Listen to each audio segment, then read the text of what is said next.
Now we're going to actually bring Marco in and harass him a little bit. He's actually usually the one who's got the good stories around the campsite with, pets and such things. So we're going to get him down here and see what he has to say about it. Thanks very much, Angie. Thanks, Rex. Thanks, bud. See you tomorrow. Hello, everybody. Hello, Angie. You really didn't have to bring up the campfire stories and the pets. I'm trying to live the story down. A few nights ago we were sitting around when Graham and Emily were here and trying to just having a chat about everything, and ended up talking a little bit about my childhood and some experiences I had in a very famous place called the Bunny Park. And well, needless to say, I shouldn't have told the stories because I'm not living them down just yet, and I'm sure I'll be reminded about them for a very long time. So thank you very much for keeping things going strong, Angie. You can count on me for that. Talking about big shoes to fill, sitting on this chair after Rexon's been here is always a tough one. I always love seeing him in front of the camera and listening to the stories that he has to say. It's a wealth of knowledge to have on our team, and to just to hear the stories and to get his input while we're out there on safari, and even just when we're sitting around the fire. It's always great, and it's really great to have him behind the camera as well. When I'm out this morning, had a really good experience. Picked up on the tracks of what appeared to be one of the Mapocho males, and Rexon, just as I was turning the vehicle around, he spotted the tracks heading off in a direction which I would not have seen. I don't need to try and boost my ego and say I would have seen them. I definitely didn't, and Rexon spotted them just out the corner of his eye. So it's really good having Rexon out on the team, and especially when you're out on safari, and just the knowledge and the local knowledge out here. Well, I've arranged the other gentlemen here to let me know what it's about, what their favourite aspects are. And I'm going to ask Marco, obviously the same. I've been getting to know the others, but I want to know from you as well, what initiated this interest, what got you here, and what do you enjoy the most? Well, I enjoy everything about it, really. It's hard not to enjoy everything. I mean, just sitting around the fire now is fantastic. Well, I also grew up in the city, but I was fortunate enough to have parents that loved the outdoors and used to go out into the outdoors quite often every year. And especially my father, we used to go out on trips quite often, and very, very fortunate, although this might sound a bit negative, but very fortunate to have a brother and sister that weren't particularly passionate, although they did enjoy the outdoors, but not as passionate as I was.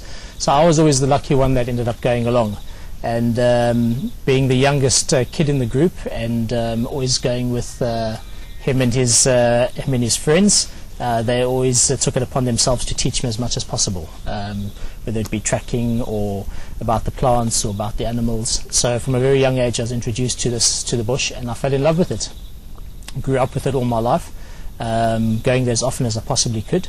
And as soon as I left school, I kind of followed the desire to get back into the bush and actually live in the bush, and guiding was an interesting way. I started off in backpackers around the country, and taking people on tours to the nature reserves, doing walking tours, and eventually my knowledge base increased, and just carried on teaching myself, teaching, and ended up in a very, very well-known private game reserve down in the south of the Sabi Sands, and picked up a camera, picked up a video player, and just fell in love with that as well. And a couple of years later, here I am with the WildEarth team. So that's how I got here. Angie?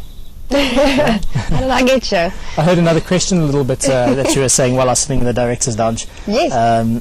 About the favourite animals. Yours was lion, right? You're crazy about keen lion. to find the Mapochos. I'm dying to see them. And Rexon always out on the hunt for leopard, and we all know very much that Pt3 is very keen on his elephants. Well, I don't even have a big five favourite, to be honest. I think they're fantastic. The big five are great, but if there's a favourite for me, there's no question about it. It's dwarf mongoose. I find them fascinating. The social behaviour, the interaction, the inquisitive, just character about them.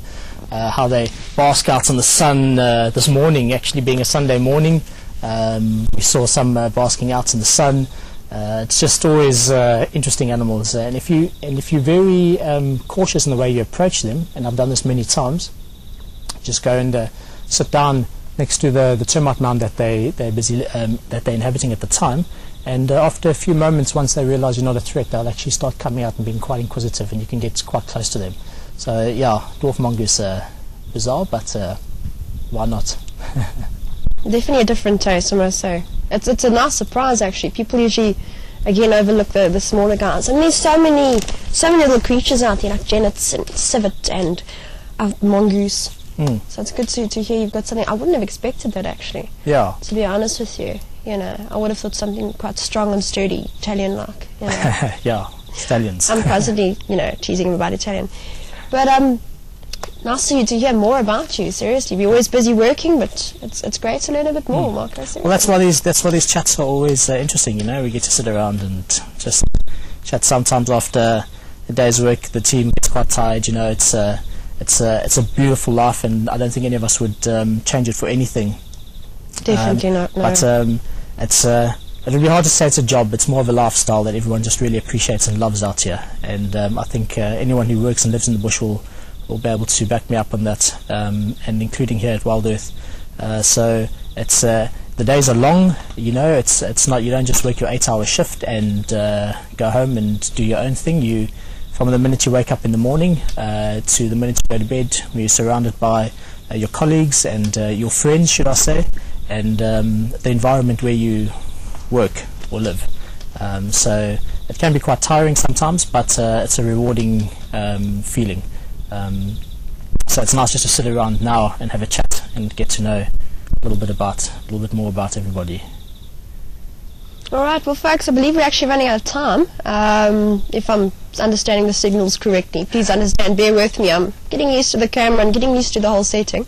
But thank you so much for joining us at Chat Around the Fireside. And you know, obviously tomorrow morning, join us for Game Drive. We'll see what the guys can deliver. Marco?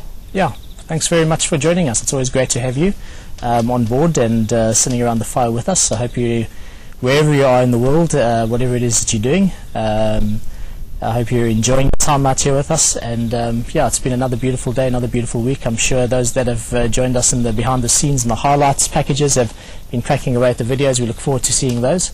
And yeah, it's just been great having everyone here.